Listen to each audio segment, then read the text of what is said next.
In this video, we are going to find the active users based on the purchase frequency. Hello, I am Jagan from Grow with Data. I am posting this video to share my knowledge in SQL with you. If this assists you in your interview preparation anyways, I will be happy. Let's see the data set and we can talk about the question in detail. So we are given a table users which has a user ID, the item they purchased, and the created at and the amount of the purchase. So what we are asked to do is we have to find the active users based on the purchase frequency based on the created at. So who is the active user? An active user is a one who has made a second purchase within 7 days of any other of their purchases. The user might have more than one transaction on the same day, which is also valid for the active user flag. If you see the user 5 and 8, they got only one transaction. So they don't have a second transaction, so we can't consider them as an active user. If you see the user 6, he got two transactions. So one is at 10th, one is on 14th. So the time difference between the 2 days only 4 days, which is less than 7. So the user 6 is active. If you see the user 4, the first purchase happened on 9/2 and the second purchase happened on 9/13. So the difference is 11 days, which is more than 7 days. So user 4 is not active. So out of the given data set, only user 6 is active. So let's create the table and let's comment it out.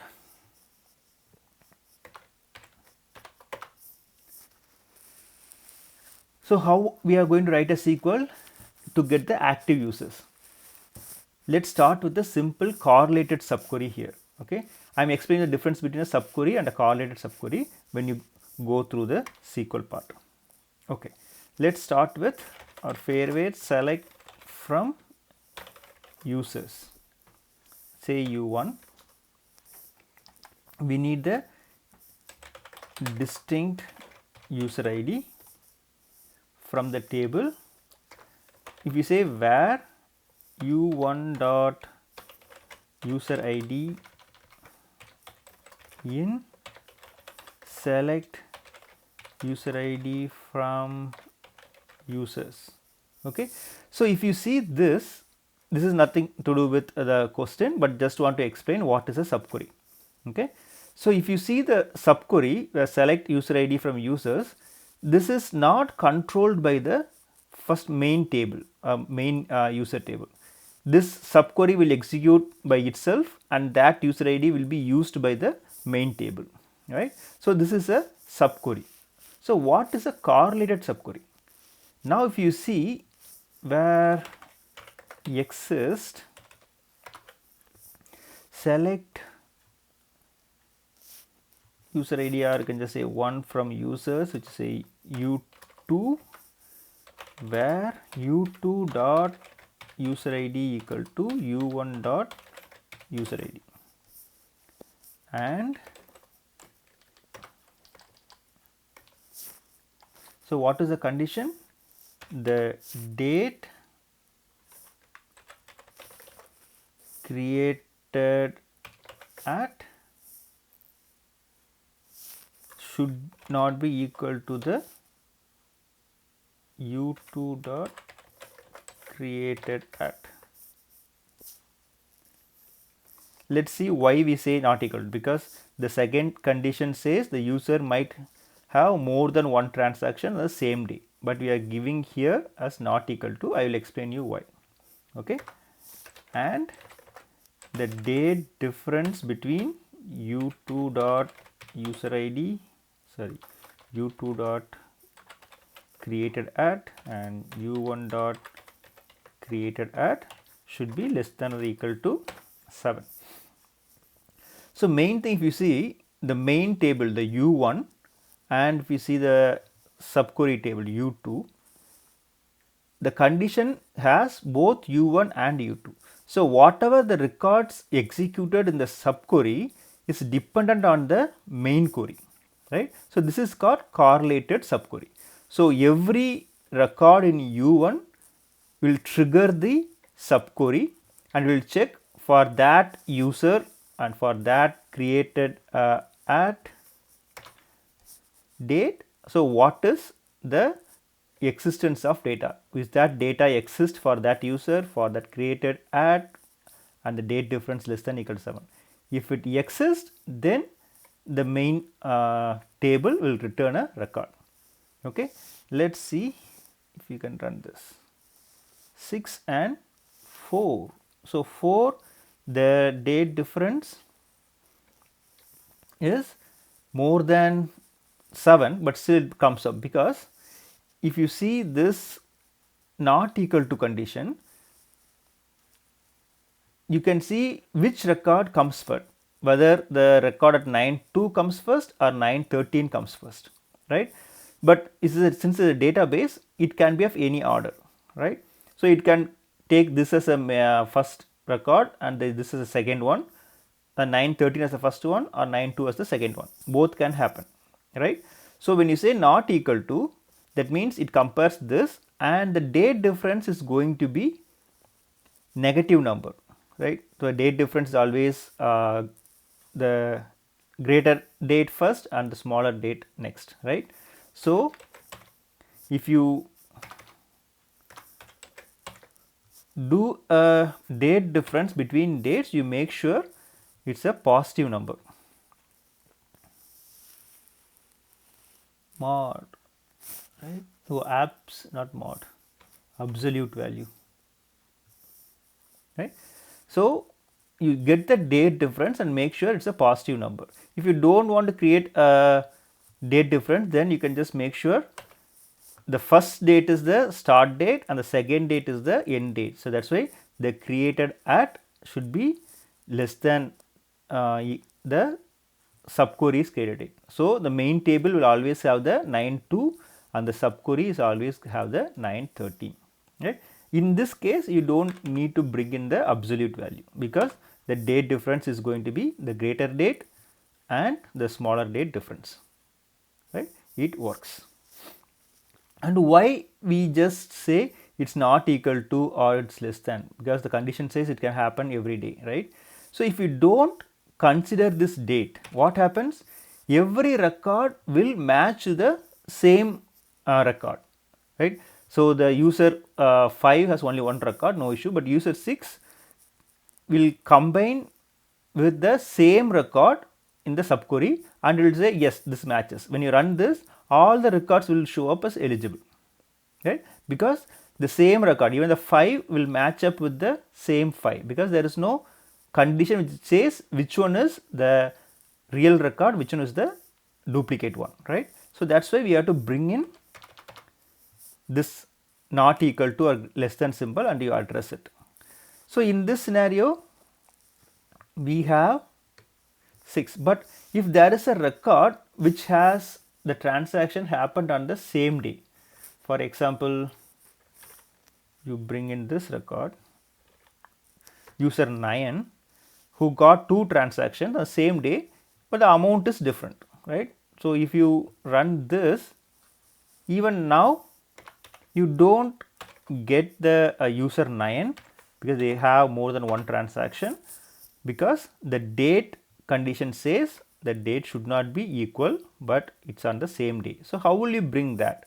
We can't do anything with this condition because there is no primary key like a row number or sequence number or order number kind of thing, right? So it's a pure duplicate.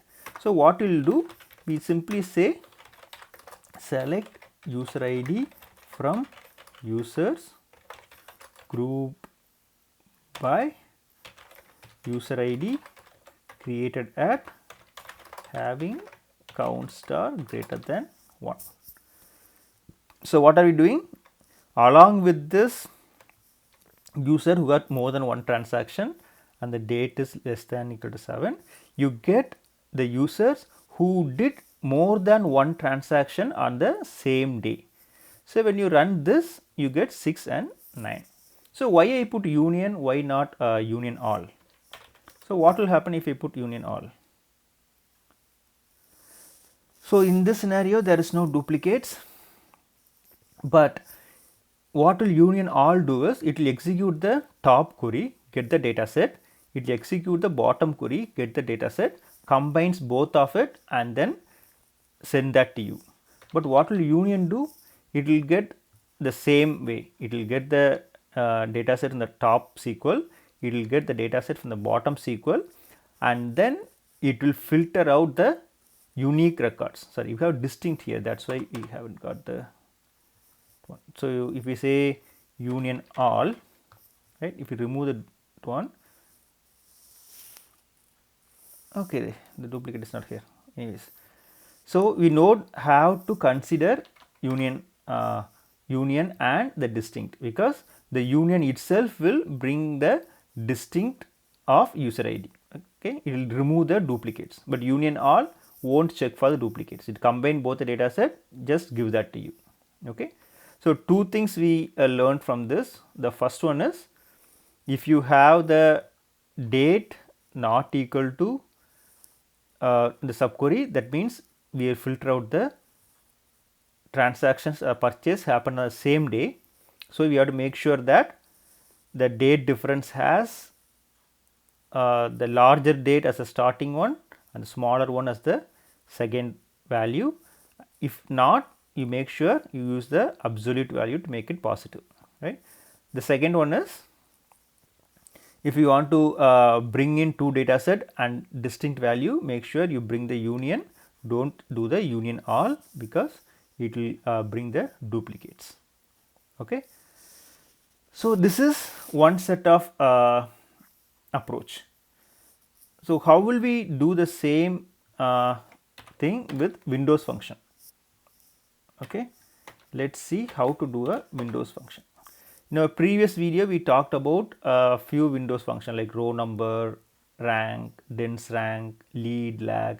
So, lead and lag were the latest Windows function we saw in a couple of videos back, right. We are going to try the lead function here. So, what will lead do? It will take the current transaction and then it will match up with the next transaction. Lead is in the front, so the next transaction. If you say lag, that means it goes to the previous transaction. Okay. Let us start with the SQL. Select from users. So, select user ID and then created at, and then our favorite Windows function lead. Lead is based on the created at, and we have to check only one record ahead over partition by. So, every user ID you have to do it order by.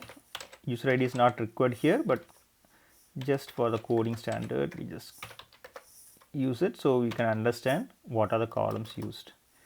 So, next purchase at, right. So, first is created at, next purchase at from the user ID. So, if you run this code, so we just go to the data set.